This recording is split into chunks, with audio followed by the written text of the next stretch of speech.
Okay, sounds good. Good afternoon, everybody. Hey, this is a pause and play type video. I haven't done one of these in a while, and I got to thank Darin Harvey, the better half of the Beyond Ground Zero podcast. Darin, it's been a long time. How are you, pal? Good. How you doing, Adam? It's definitely been a long time, but definitely looking forward to it. You brought up an idea I haven't done in so long, and I think the last time I did a pause and play was with you, no less. Mhm. Um, we're gonna be watching a 60 minutes episode, which is concentrating on Ali Soufan. The episode's called The Interrogator. Now, I've seen this a long time ago.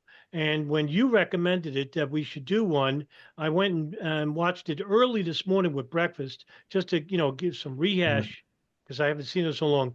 So it's basically, for those who don't know, it's just basically Ali Soufan's experience during the September 11 attacks and afterwards. And he talks about the problems in the intelligence community, as well as talking about the rendition and torture of certain hijackers. We don't want to blow it, but I'll pause the video every once in a while. Doesn't know how to do a pause and play. What we'll do is basically pause the video. If we have anything to say, we'll say it.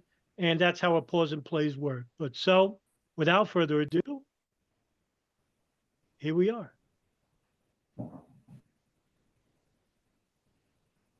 I guess not. Tonight, on the 10th anniversary of 9/11, we bring you the story of someone who's never shown his face on television before, and for good reason. Ali Soufan was one of the FBI's secret weapons in its fight against al-Qaeda. A Lebanese-American, fluent in Arabic, he interrogated al-Qaeda prisoners at secret locations all over the world. Soufan was known for his ability to outwit terrorists, and he's telling his story in a new book, The Black Banners, parts of which have been blacked out because the CIA says they contain classified information. On the day of the September 11th attacks, Hey, Adam, real Ali quick. Soufan was thousands of miles away from Ground Zero. Yes, sir? Just real quick. Sure. I highly recommend the Black Banners book by Ali Soufan. That's Mm. one of the best books on 9/11. Um, and a lot of it is some of it is redacted. It's because the CIA was not happy with the stuff that he found and was saying. So, if you definitely haven't read the book, I highly recommend it. I'll jump on that too. I read it a long time ago, about 5 years ago. It was an excellent book, by the way. Very good Mhm. recommendation. But in a unique position to help find those responsible. The story will continue in a moment.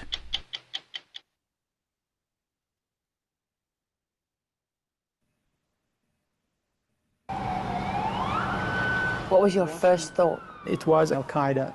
Absolutely, I had no doubt in my mind. I had no doubt in my mind. Two planes at the same time hitting the World Trade Center.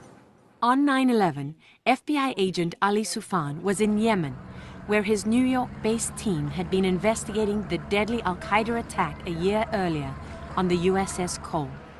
Soufan and his team were preparing to fly back to New York when FBI headquarters ordered him and his partner to stay put. And at this point, every fiber of your being is screaming, I've got to get back to New Yeah, York. that's exactly what I said. I said, New York is under attack, America under attack. We can investigate the call some other time. And the answer was, no, Ali, it's not about the call. It's actually about what happened here. And I was feeling like a knife going in my heart. I felt, what did we miss? What did we miss? Soufan wondered whether he and his team had missed some hint of the 9/11 plot as they investigated the earlier attack on the Cole. And his mission in... Well, just to add, they really didn't miss much, and that's only because they weren't getting much. Mhm. And this is in regards to the Bin Laden issue station. Exactly. Yeah, and you know what? The FBI has a lot of fault regarding Yeah. after Sure. the effects of 9/11, Mhm. but not so much during that period of 2000, 2001. I won't say the same with Louis Freeh as director in 99, 98, but during the year 2000, 2001, the FBI basically wasn't getting enough cooperation with their adversary, the CIA, or the NSA for that matter, in regards to information sharing at the Bin Laden issue station. Now, for example, I've interviewed Mark Rossini, was an FBI agent out of New York, like Ali Soufan, worked under John O'Neill. And basically, he had come into a cable along with his partner, Doug Miller, about two Al Qaeda operatives who were at a meeting in Malaysia, a high level Al Qaeda meeting, and they were coming to the United States, and they both had dual US visas. So, look, like at the FBI, basically, were drafting up a cable to warn headquarters, but it was CIA information. And so they had to get permission. And the CIA wouldn't allow them to share that information. So the FBI really had no idea that Khalid al-Mihdhar and Nawaf al-Hazmi, the two men, were inside the United States, and they didn't know for 16 months. Yemen now took on a new urgency. There were already a number of al-Qaeda operatives in custody in Yemen, and for the FBI, Ali Soufan was the right man to question them about 9/11. He had been investigating al-Qaeda for 4 years and knew a lot about its operatives and its ideology. He was fluent in Arabic, a Muslim himself, and at 30 years old, starting to make a name for himself as one of the Bureau's best interrogators of Islamic extremists. What makes a good interviewer or interrogator? Knowledge and empathy. I think these are the two things. You need to connect with people on a human level, regardless if they don't like you, if they want to kill you. Is it hard to have empathy with someone who's just helped to kill? Yeah, sure. I think that's so true. What he said is knowledge and empathy. It just proves again how torture doesn't get you what you need. And I think that was not just giving information to the FBI or sharing it, but talking about how that kind of derailed their way of finding about 9/11, but also the torture of these individuals afterwards and getting information also derailed getting to the bottom of 9/11 as well. So Ellie had like I said, the empathy, the knowledge to get the information to extract from them instead of, waterboarding or, other types of torture. So I think that's very key, those words. Yeah, it's a good point you raise. And I'm still befuddled and shocked that the way to handle these high value detainees or the leadership of Al-Qaeda was to actually torture them. Now, you know this story better than anybody, Darin. When they captured Ramzi Youssef, they didn't need to torture him. He actually was willing and open to discuss whatever terrorist activities he was involved in. Same thing goes for the Bajika Plazas that were captured by the FBI, not so much the Philippines investigators. They actually tortured Abdul Hakim Murad. But afterwards, the FBI did question these people, and they got very far. They got a lot of information. Ali Soufan, the first Al-Qaeda operative that they captured, it's going to be mentioned here, was Abu Zubaydah. And the first thing the FBI did was, they got some useful information from him. That is until the CIA took over and started torturing him right away, just as you brought up, Darin. And like you said, it's cost effective because they shut down. And a lot of these people just made up stuff. I think if I read right, is KSM Khalid Sheikh Mohammed even said it to get past the 72 hours of torture. If you can get past that, then it's your words are nothing. So I think that's very true. These guys were trying to hold out as long as they can after 72 hours. Sure. Now, on top of that, Darin, so let's just say Khalid Sheikh Mohammed is the actual architect and planner of the 9/11 attacks. Even if he was telling the truth, we still have to have some doubt because it was made under duress. So that's the problem with torture. Even if they were telling the truth, you still couldn't trust them in telling the truth. Now we got to rely on the government and see what type of evidence that they have. And I don't think they have much. So agreed. Thousands of Americans. Oh, absolutely. I was with one guy who's telling me he want to slaughter me like a sheep. What did you say to him? I kind of politely put him in his place. I would like to understand what politely put him in his place means. We had a fruit next to us, and there's a knife to cut the fruit. I gave him the knife. I said, go ahead and do it now. He looked at me and said, I thought so. So sit down and shut your mouth and let's talk. Are they trying to turn the situation around? Are they trying to turn it on you? You know what? There's something that they don't expect when they are being interrogated by Americans. They don't expect a person comes with them, they have like tea, they have coffee, sit down, talk, trying to know each other, trying to build rapport. And that scares them, that shakes them. Because they were trained that we are so evil and we torture and we kill. And that is the reason of the rage against us. So they tell you a lot of stuff to piss you off, and then they can say, see, he is evil. So yeah, in my case, I try to deprive them from that. Do you think the fact that you were a Muslim gave you an advantage in some cases and in some ways? No, but the fact that maybe I understood the culture, the fact that I genuinely, as a person, have an interest in these kind of things, that probably helped me. There's been times where you've got into really deep religious arguments with some pretty high-level bad guys. Well, it happened frequently, yeah. Did you win those arguments? Well, I don't know if I convinced them, but I know towards the end I have my confession, and that's what I cared about. Just 1 week after 9/11, Soufan and his partner found themselves face to face with Osama bin Laden's bodyguard, Abu Jandal. He had been caught and imprisoned in Yemen nearly 7 months before 9/11. But now that bin Laden had attacked on U.S. soil, it was important to see if Abu Jandal could help the FBI build a case against those responsible. He walked, sat on his chair, and literally moved the chair towards the two Yemeni interrogators that's there. And he said, I don't acknowledge them, I don't acknowledge their existence. And why is he doing that? He hates us, he hates America. So how did you get him to open up? Well, it was a process. We were able to build a rapport with him, and he talked a lot about, revolutions and the history of revolutions. So I started telling him about the American Revolution too, and we got him a book in Arabic about George Washington and the American Revolution that he actually stayed all night reading. He was fascinated by it, but he's practicing a typical counter-interrogation techniques where he gives you what he thinks you know, so you will think he's cooperating.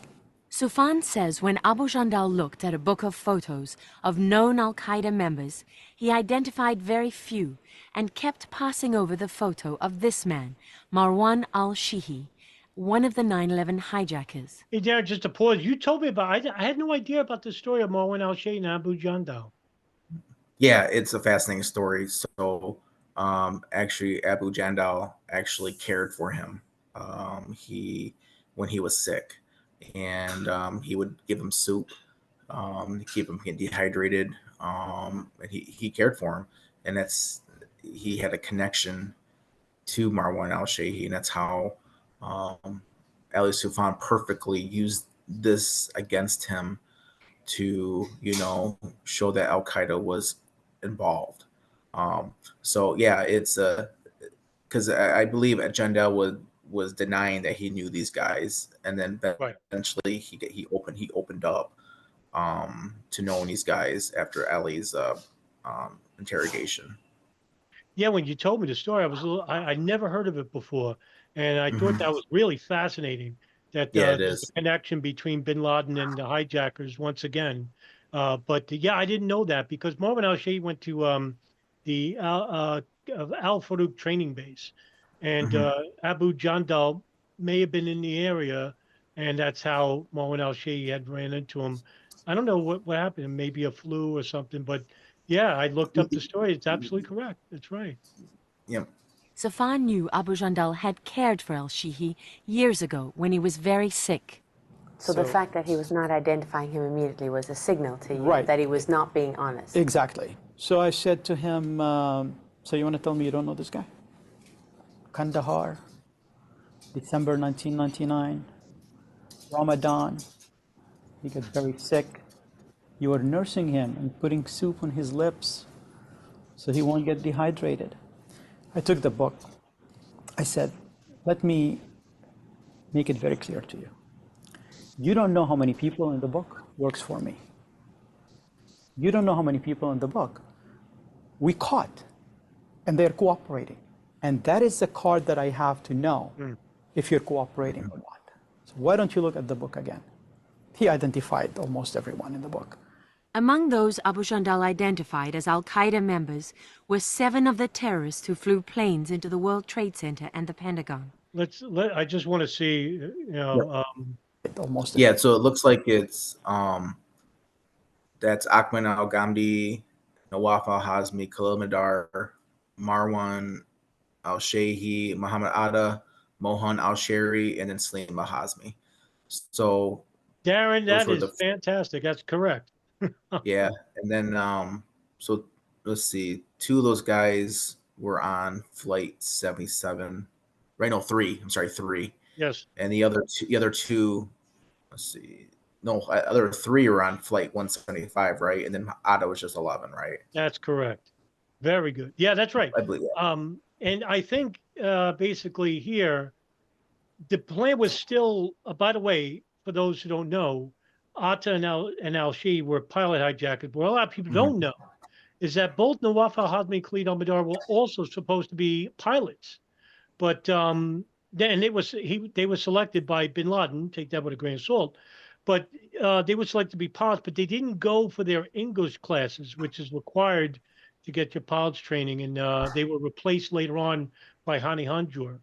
Among those Abu Jandal identified as al-Qaeda go ahead, members. Jeff.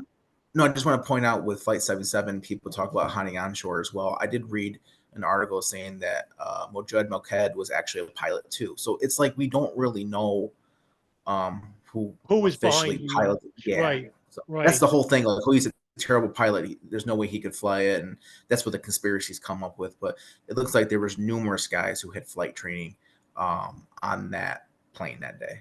Yeah, of course, and the film that I was introduced with Nelson was the High 6 on 77, yes, which talks about Moazed Khaner, the mysterious 6 hijacker that was on the plane, and also Renee May, the flight attendant, who announced to her mother on the phone that there were 6 hijackers on the plane. Hijackers, yeah. So you're right. Goes back to your point that you made. We don't know who was flying that plane. Were 7 of the terrorists who flew planes into the World Trade Center and the Pentagon. Abu Jandal didn't know they'd been involved in the 9/11 plot because he'd been in prison, and he insisted that al-Qaeda was not behind the attack. He didn't believe it. He was very adamant that bin Laden didn't do it. So okay, what happened let me just then? add, why wouldn't bin Laden's bodyguard know about this, since he's close bodyguard? Very few people in al-Qaeda knew besides bin Laden, Dr. Ayman al-Zawahiri, Mohammed Atef, the military commander, and Khalid Sheikh Mohammed. Now, later on, al-Qaeda, now according to the book Al-Qaeda in Afghanistan by Ann Sterenson, who works at the Norwegian Terrorist Center, basically she wrote from the Harmony documents, which are al-Qaeda papers that were collected in Sarajevo, found out that al-Qaeda had a disagreement later on about this operation. And there was a rift. And a lot of people don't know this. There was a rift within al-Qaeda that many people said this is going to be a disaster for Afghanistan. And that the Taliban was currently fighting for control of the country by the Northern Alliance, and this would bring the wrath of the United States down. So the planes operation was not known to everybody. For those who are saying, well, how did Abu Jandal not know? A lot of people didn't know. And I said, well, I know that al-Qaeda did that. Someone told me. He said, who told you? I said, you did. And he gets so mad, like, you're putting words in my mouth. I never said al-Qaeda did that. I said, do you know who flew the planes into the World Trade Center and the Pentagon? And I took the 7 photos that he identified and put it in front of him. I said, those, my friend, are not my sources. Those are the people who flew the planes. He totally collapsed. He collapsed? He put his hands like this on his face and went down. And he started shaking. He knew what he did. He knew that he just gave up bin Laden. He just gave up al-Qaeda on 9/11. And after that, the level of cooperation was very different. We ended up spending days and days with him. Abu Jandal provided nearly 100 pages of information, according to Soufan's FBI report, including intricate details about al-Qaeda's training facilities, communications, and weaponry. Yeah, me too. It was quite an achievement for someone who might best be described as an accidental FBI agent. Soufan grew up in Lebanon during that country's brutal civil war, and he moved with his family to the U.S. when he was 17. He was a frat boy at Mansfield University in Pennsylvania, planning a career in academia, when a college administrator suggested he apply for a job with the FBI.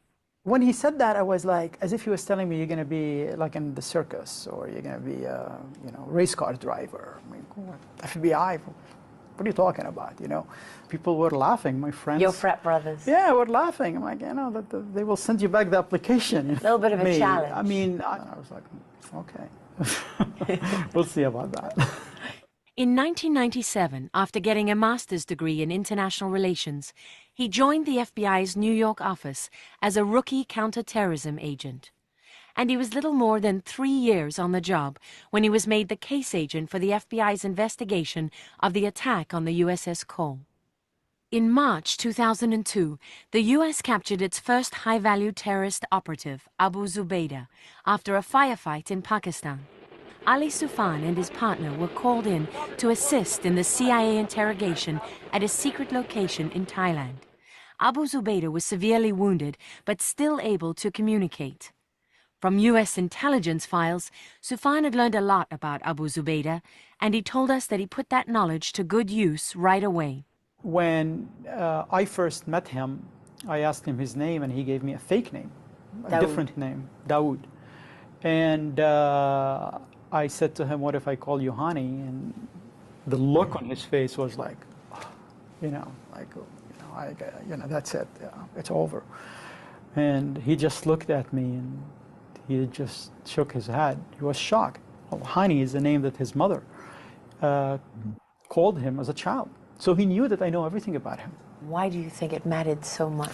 It kind of told him that you cannot play games with us. We know who you are. And what do you think is the most important information that came out of that? The most important information is identifying Khalid Sheikh Mohammed as the mastermind of 9/11. At the time, Khalid Sheikh Mohammed, or KSM, was on the FBI's most wanted list for other terrorist plots. U.S. intelligence suspected he was involved in 9/11, but the FBI didn't have any evidence of that. Ali Soufan and his partner, Steve Godin, meant to show Abu Zubaydah a photo of someone else on the most wanted list. But they showed Abu Zubaydah this photo of KSM by mistake. He looks at me and he says, don't play games with me, brother. Don't play games with me. You know who this guy. This is Mukhtar. This is a mastermind of the plane operations. Of 9/11. That's what Al-Qaeda called 9/11, the plane operations. Mukhtar, that's Mukhtar. the name he uses. That was the alias for KSM. Did you know that? No, I had no idea. The only thing I knew at the time, I'm looking for a Mukhtar. So when he said Mukhtar, it kind of like clicked. I looked at it and said, oh, Steve, you gave me the wrong photo. And I gave it to Steve so he will know who the mastermind of 9/11 is. You're playing it very cool, but what's going through your head really?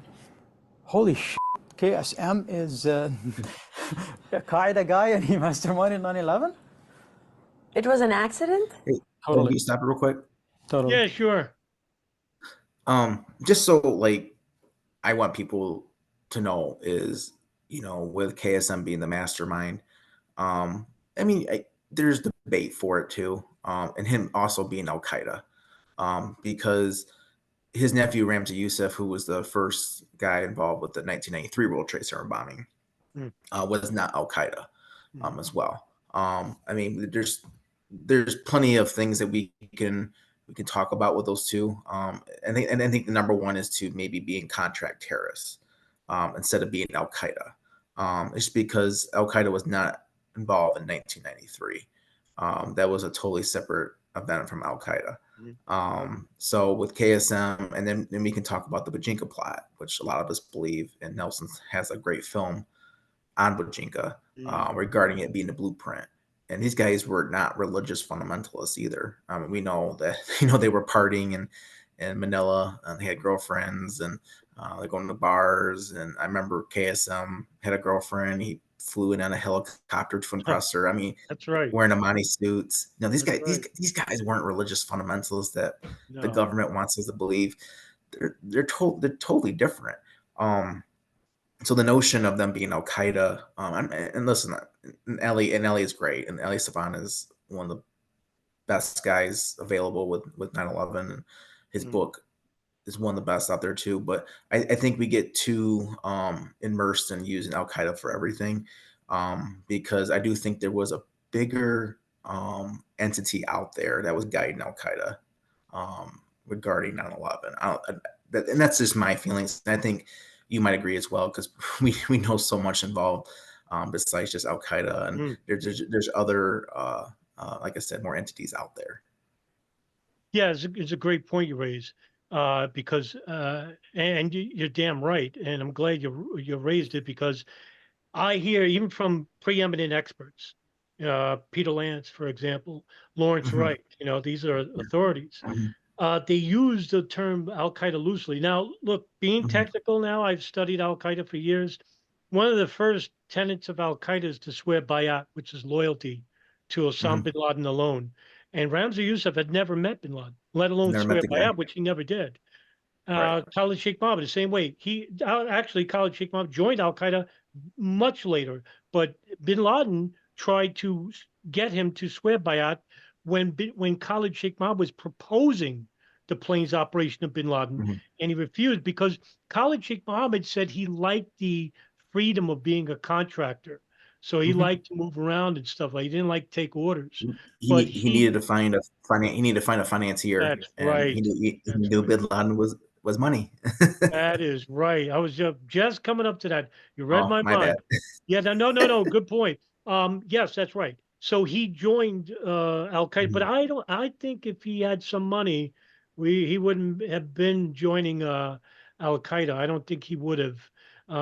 And it's interesting to note also that we captured both of them. We captured Ramzi Youssef. We captured Khalid Sheikh Mohammed, Abu Zubaydah, Ramzi bin al-Shib. And it leads up to, why didn't we capture bin Laden? Bin Laden is more stationary. He's older. Would have been easier to capture. Ramzi Youssef was younger. Khalid Sheikh Mohammed was younger. But we didn't capture bin Laden. And, leads a lot of questions as to why we killed him. And, that's up in the air. But yes, that's correct, Darin. Al Qaeda, Ramzi Youssef and Khalid Sheikh Mohammed were not Al Qaeda. And they never, by the way, also to add to your point, Al Qaeda never took credit for the 93 World Trade Center bombing. No. Soufan says he believes Abu Zubaydah didn't mean to divulge important information and was trying to give up as little as possible. Was he well versed in Different. counterintelligence? Yes, he's and- definitely well versed in counterintelligence, counterinterrogation. He's smart. He is, I can actually say, borderline genius. I hear a lot of people saying he's an idiot. He's probably one of the smartest people I interrogated. Soufan thought he and his partner were making progress, but he says everything abruptly changed after 10 days when he was told to stop talking to Abu Zubaydah. The CTC team, the Counterterrorism Center team, arrived. Of the CIA? Of the CIA. So we told them, from our perspective, that he has been cooperating. We just get information that KSM is a mastermind of 9/11. They said, well, yeah, but there's a belief that there's a lot more information, and he's not giving it up yet. So it ended up that there's a plan already decided in Washington that was basically to strategically diminish his ability to resist, as the term was used. We knew that we're going down on a path that's a dangerous path, a path that we haven't been on before. So we had to pull out from the interrogation, and we had to start witnessing something that was really surprising, some technique that we never thought that we will see us doing. Just to add a little bit to that, Abu Zubaydah, when he was captured, the CIA's counterterrorism center, as Ali Soufan was explaining, got down to visit Abu Zubaydah when they heard about it. Now, how'd they hear about his capture? Well, it was pronounced all over the Pakistan Times, India Times. And what happened was, word got back to the DCI, George Tenet, who went and complained to George Bush about taking over the role of the lead interrogator of Abu Zubaydah because they thought he was holding out. Now, here's the problem, Darin, was that the CIA was not equipped to deal with interrogations. New York FBI headquarters was the best agency in terms of counterterrorism. This is going back to 93. The CIA has no experience with counterterrorism as far back as these guys did, and they had the right questions. And right away, when they were getting progress, they're pulled off. CIA took over. But here's the thing. Now, I don't know if you know, Darin, but Ali Soufan isn't totally honest here. Now, he'll say that they weren't involved with the torture. They weren't. But the FBI certainly knew about it. And when I say knew about it, the CIA was torturing these people under the program called the SEER Evasion Resistance. I think it was a SEER program. And what Yeah, it's a happened? program. Yeah, that's right. So they were torturing these people. In other words, a fancy word for torture. So they were torturing these people, but they weren't getting the questions because CIA didn't have the correct questions.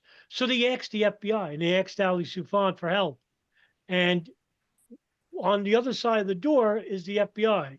The other side of the door is the CIA torturing whoever, like Abu Zubaydah.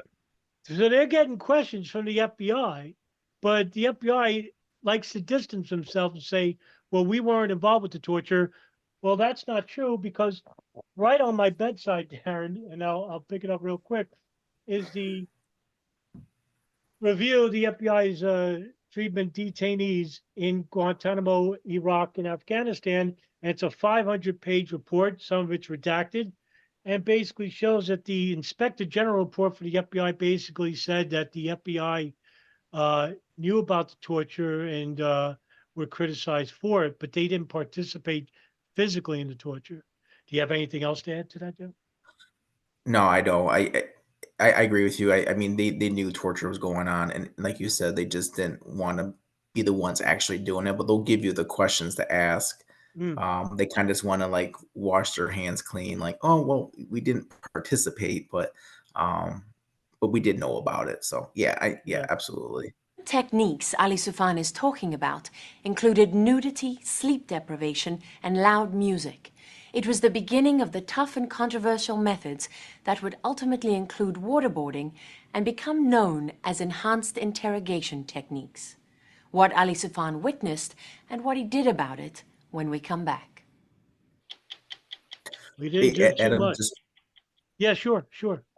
Just before we finish this up here with the last segment, torture to me is the CIA's way of covering their ass. And I truly believe that to this day. It was, I don't think it was 100% about getting information. It was about, oh my God, we messed up so bad, but now sharing information. Now we have to cover our tracks. And I think that's what torture was all about. Huge point here. You're absolutely correct. And what Darin's talking about here is that the CIA, what 60 Minutes didn't know at the time, we just found out last year for sure through the Canestrell document, was that the CIA was running an illegal operation with the Saudi intelligence, Mahabet, or the General Intelligence Directorate, in monitoring and providing logistical and financial support to two known al-Qaeda members, Khalid al-Mihdhar and Wafa Hazmi. I've read the report, and I also read Operation Encore, and basically shows that the CIA was well aware of these two men for a very long time. And also, the Saudi intelligence operatives, some of the CIA had open files on somebody like Omar al-Bayoumi that goes back to 1992. Now, you got to ask yourself, how the hell does the CIA know about Omar al-Bayoumi since 1992? That's really befuddling. But Darin, great point, because that's exactly what happened here. Exactly. And if you go back when Ali Soufan was talking about, I believe, when he stayed back from Yemen, when he was investigating the coal attacks, and they had him stay back, and they finally showed him those Malaysian photos. They knew, because look at the guy in it. It was Khalid Tawif bin Attash. He was involved with the coal tax, and we know that he was at that meeting with Nawafa Hazmi and Khalid al-Mihdhar. We know about Fahad al-Kuzo, who was involved with the coal tax when he gave the money to bin Attash. They knew about that, so bin Attash could give that money to the two known Al-Qaeda hijackers going into the States. We knew about Ahmed al-Hada, whose son-in-law was Khalid al-Mihdhar in the Yemen hub. They had the, I believe they had the phones tapped there. All that information was not shared to the FBI. And this is why Ali Soufan, when he got the information while he was in Yemen, was throwing up. He was sick to his stomach because he knew they could have stopped it. If they just had that information from the Malaysian summit, at least 9/11 wouldn't have happened.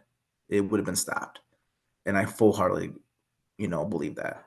Yeah, and I wholeheartedly agree with you because at the very least, we would have gotten information from Al Midar and Al Hazmi about Could have who stopped else them. was Yeah. involved. Yeah, Yeah. absolutely. The use of waterboarding and other tough new methods, known as enhanced interrogation techniques, led to a very public debate about whether the U.S. was torturing terrorism suspects. The I think videotapes it of goes those without saying. interrogations have reportedly been destroyed, and hardly anyone who participated in them has spoken publicly. Nor has enough information been made public to determine if the techniques were successful. But in April of 2002, FBI agent Ali Soufan witnessed the beginning of the use of these techniques on the U.S.'s first high-value terrorist detainee, Abu Zubaydah. Soufan says he was making good progress with Abu Zubaydah through traditional methods of questioning, but he was told that a CIA contractor hired for his interrogation expertise would be taking control. Soufan then watched on a closed-circuit monitor as a very different approach was used. The story will continue in a moment. Frustrating as heck. Yeah, very, very frustrating. The plan at the time was Yeah, go ahead, Darin. I'll pause it. No, just real quick before we start this video. This is what we should be talking about. Not, and I know we've beat a dead horse with this, but this is what should be talked about 9/11. This right here, not nanothermite, controlled demolition, buildings that collapsed and nobody died in. This is what we should be talking about, and because this is the real stuff. This ain't fantasy. This is the real stuff right here. And I will not add anything to that because I share my frustrations with Darin. yes, go we've in been and banned tell this for Abu years. Zubaydah one question. Tell him, tell me what I want to know. And if Abu Zubaydah said, what do you want to know, or ask any questions about that, the person is to walk out and say, and walk out. And then they have a continuum of techniques, like, it started with like nudity, and then you have noise, and you have sleep deprivation, and it goes from one stage to another until he decides to cooperate. This individual, why were they put in charge? I don't know. Supposedly he's an expert in the field. So I asked him, do you know anything about Islamic fundamentalism? He said no. Have you ever interrogated anybody? No. He basically said no. He knows human nature. And how does Abu Zubaydah react to this? He basically stopped cooperating. The information dried up? Yes, totally.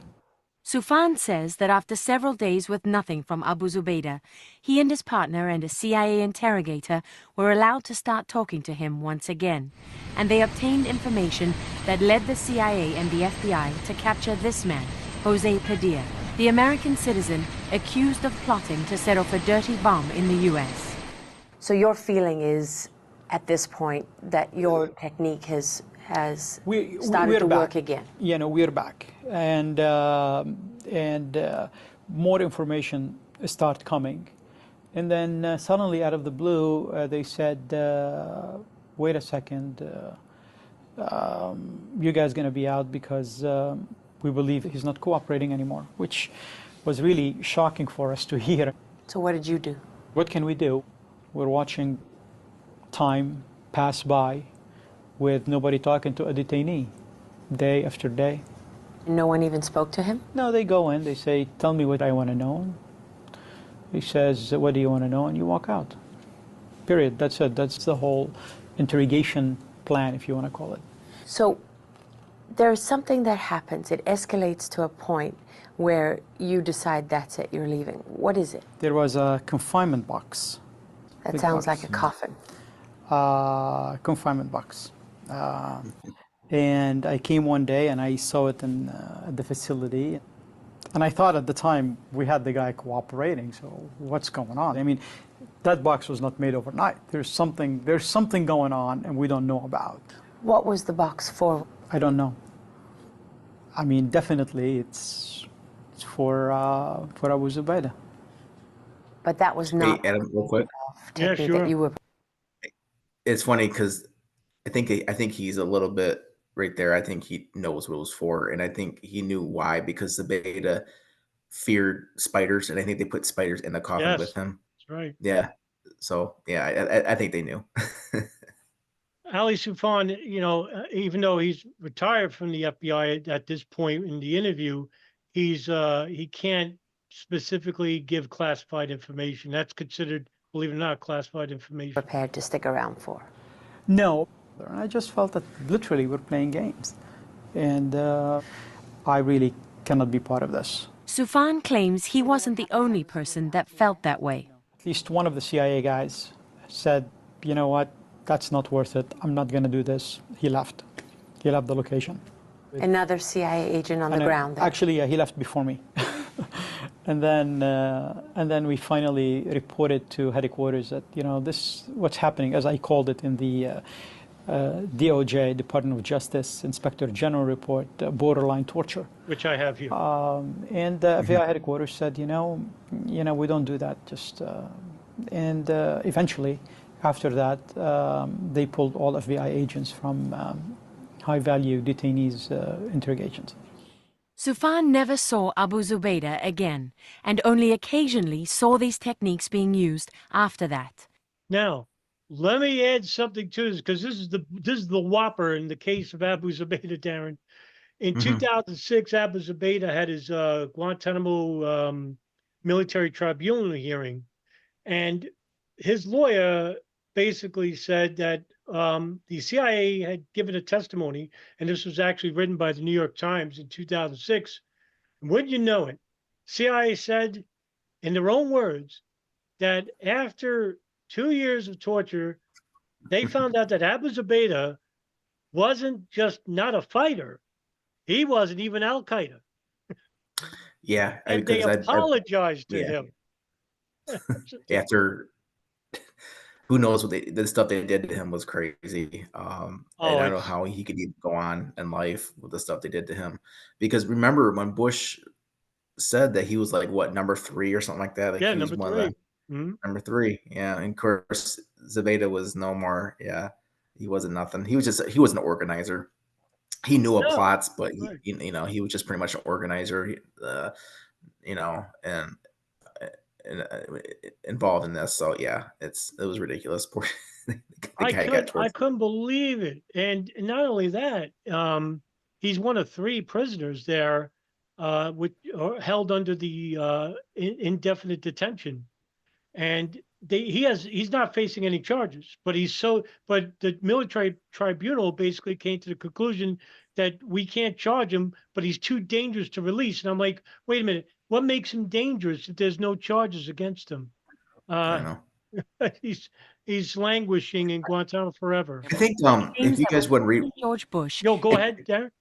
No, I'm just saying, if people want to know more about Zubaydah, I think John Kiriakou, the former CIA guy, has a book on him called "The Convenient Terrorist," with his dealings. It's a really good book. Oh, it's awesome. Oh, it's a great recommendation. It's awesome. Addressed the nation in 2006. The American people were being misled. We knew that Zubaydah had more information that could save innocent lives, but he stopped talking. It became clear that he had received training on how to resist interrogation. And so the CIA used an alternative set of procedures. I think somebody told the president some fake information, some false information. Zubaydah did not stop talking. Introducing the techniques made him stop talking. Soufan argues that terrorists like Abu Zubaydah have been trained to expect extremely brutal treatment in Middle Eastern prisons, which is one reason he believes enhanced interrogation techniques are not effective. If you look at them from an American perspective, you will say, wow, that's torture. But really, that's like saying hello in some jail in the Middle East. I mean, literally, this is not the torture that these guys are expecting. So why do we start going on a path that eventually we're going to hit a glass ceiling? Right. And when you hit the glass ceiling, what do? What do you do? The detainee calls your bluff. You cannot go back and say, I'm going to build a rapport. Right. That's why you keep repeating the glass ceiling again and again and again and again. Abu Zubaydah was waterboarded 83 times. Khalid Sheikh Mohammed 183 times. What does that tell you? Right. Does that tell you the technique is working? A number of people in the Right. CIA and the intelligence community told us that Abu Zubaydah did give up information after he was waterboarded, which they say helped save American lives, and that all moral questions. That's false, because Yeah. this came before the Senate Select Committee report came out, which you could see in the film called The Report by Adam Driver. It was an excellent film.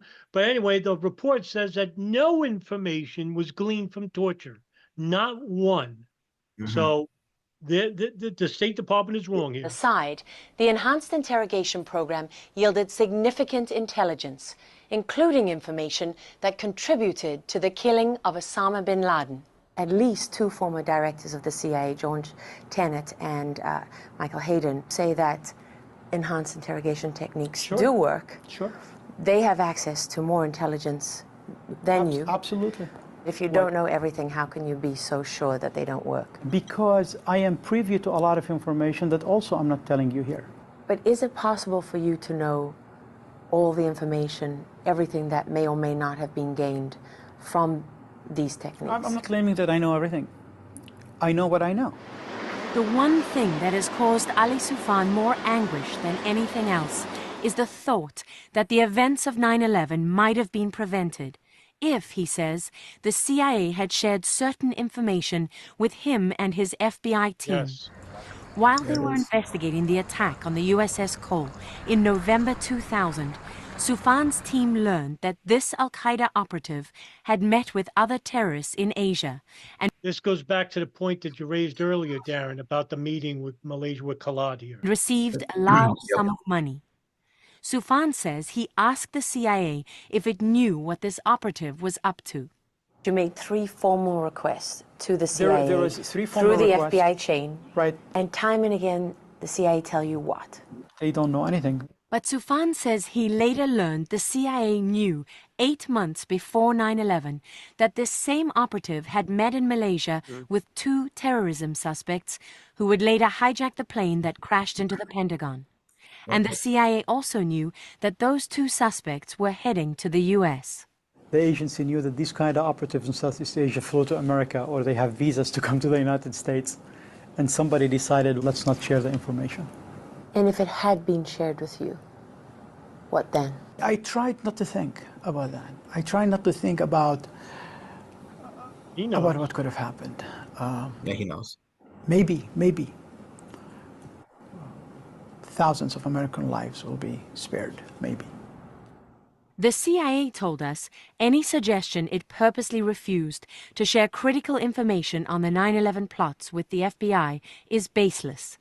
No, it's not. In fact, it comes from the testimony of Mark Rossini, as well as Steve Bongard, who testified at the 9/11 Commission behind a partition. It was Tom Wilshire, the deputy director of the CIA's Bin Laden Issue Station, that told analysts the lead ticket at the Yemen hub, Michelle Ann Casey, to tell Mark Rossini and Doug Miller not to share that cable, which was basically trying to warn FBI headquarters of 2 al-Qaeda operatives with dual U.S. visas, Khalid al-Mihdhar and Nawaf Azmi, to entering the United States. And if they had known that they were meeting with Khalid, the alleged mastermind of the Cole bombing, now it's a Department of Justice matter, because that's exactly what they were investigating.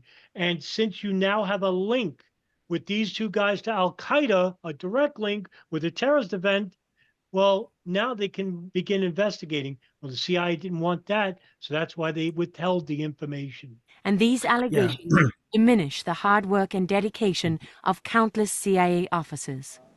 Ali Soufan left the FBI 6 years ago, and today he runs a security consulting company based in New York. He told us he hasn't been to Ground Zero since the first anniversary of 9/11, and there's a reason for that. Maybe I'm one of these people who didn't get over it. Can you tell me why? You know, maybe part of me feel guilty. Maybe part of me feels some sort of responsibility of what happened. But you did your best. You gave your all. Why Yeah, would you but feel guilty? if you want to be truthful with yourself, very difficult not to feel, not to kind of like feel that, you know, maybe I could have done something. What could you have done? Mm-hmm. Is that why it's hard for you to go to Ground Zero? Yeah, actually, I went there once on the first anniversary, but that's it. It's hard for anyone to go there, but why Yeah, so hard for absolutely. you, Ali? I don't know. He's pissed. I don't know. Yeah, you can see it. He's pissed. That's the end. He's pissed, and he's rightfully so. The CIA withheld information. And look, it goes back to, you know, you talk about, you know, this is what the truth movie should be talking about, like this area. Yes. Damn straight.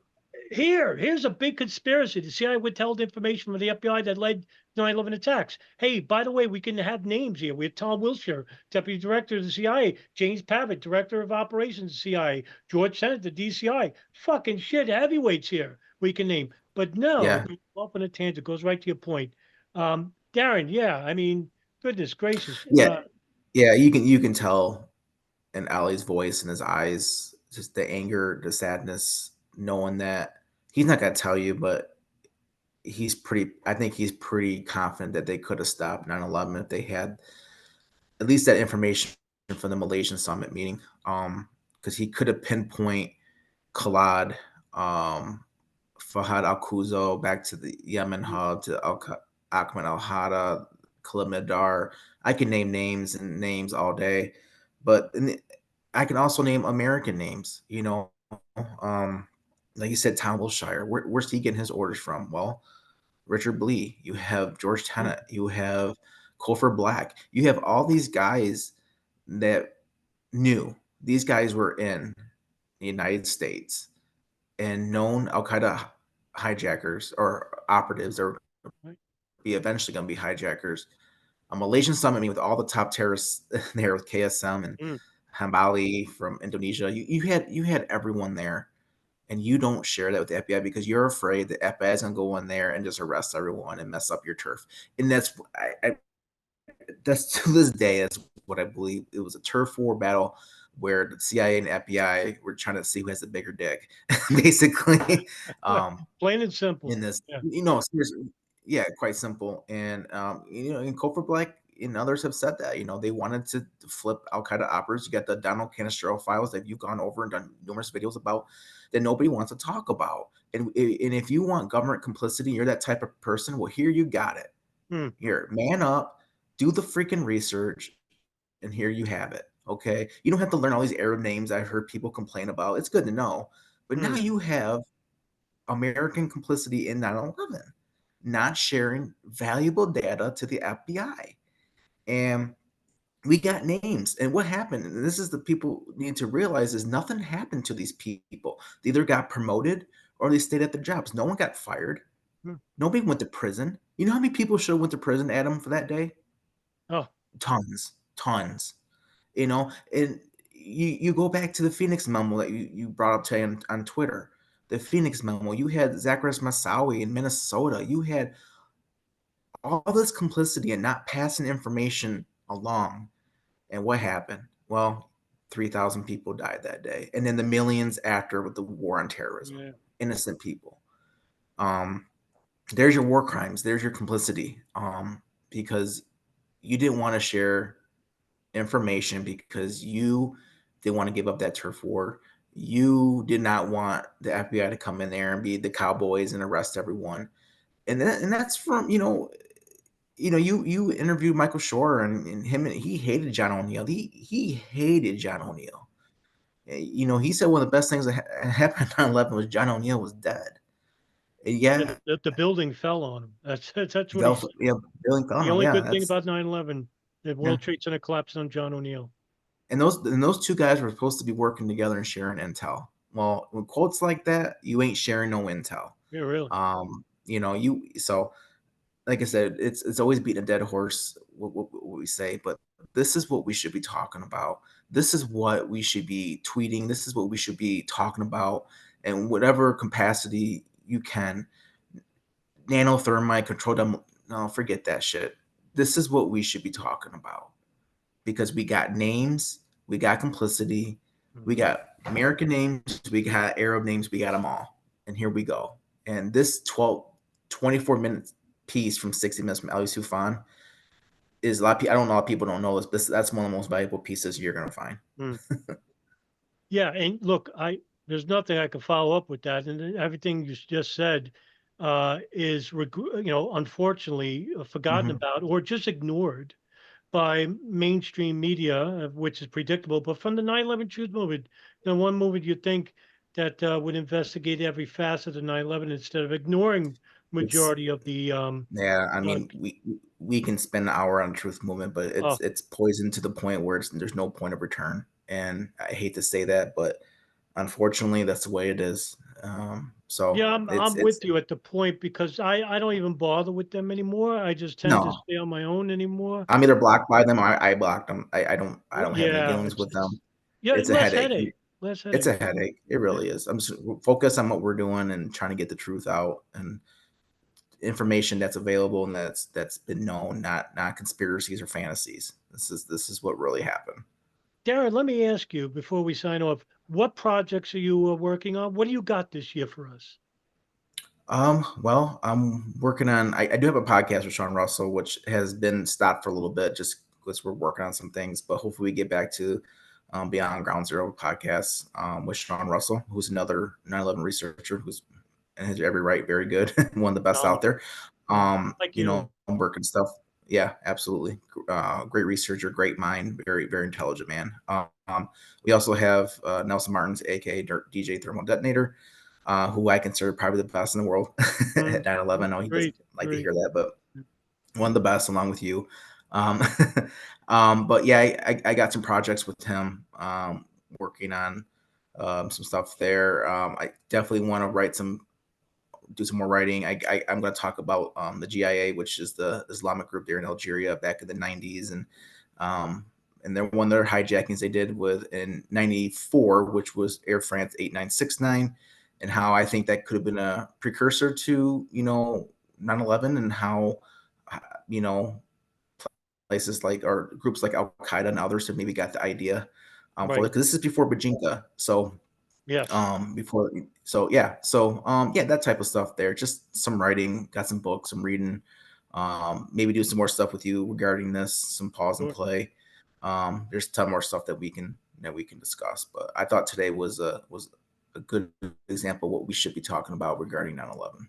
I'm glad you brought up the idea. We haven't done a pause and play in a while. I love doing these because they are informative at the same time, and we add our own insights to it, fill in the blanks when we can, and they are informative. And these are you're absolutely right. These are the things that the public should know about, and also the Truth Movement should be talking about. I mean, look, it's 23 years after the event already, and time is not on our side. Each passing year, we stray away from the event itself. But as long as we got people like you and Sean and everybody else, like Ben and Eric and the younger kids today, Jonathan Bell-Sort, who's another up-and-comer. Yeah. Hey, I like the future, more educated people on the subject. And I would like to do something soon with you about a pause and play in the future. Maybe we'll talk about it. Yeah, absolutely. And maybe this could be like a bi-weekly or weekly thing, or whatever. Yeah, sure, absolutely. I'm down for whatever. And like I said, we're not going to bring conspiracies here. We're not going to talk about fantasies. We might say, hey, this could be speculative on our part, but we're never going to bring conspiracies or no planes, that stuff. No, we'll never talk about that stuff. This is all going to be stuff that it's been, written down. It's been documented. It's ready to the public. It's just not many people who talk about it. The mainstream media won't touch it. Right. So yeah, like I said, we're just gonna bring real stuff to you, stuff that's ready, available for you. Maybe you just don't know. And like I said, I'm still learning. I know you're still learning, and there's plenty of books out there, Maybe we can give some recommendations if you're interested in, to learn more about 9/11. I got a ton of books I can highly recommend. I know you do. But yeah, if you're interested in 9/11 and the truth and how it could have been prevented, yeah, absolutely. That's what we're going to talk about. And that will just about do it. Hey, Darin Harvey, thanks a lot for the Adam, thank you insight so much, into man. it It today. was awesome, man. It's good get with you again. I appreciate it. Yeah, same thing. Guys, have a good night. We'll see you in the next video. Take care, everybody.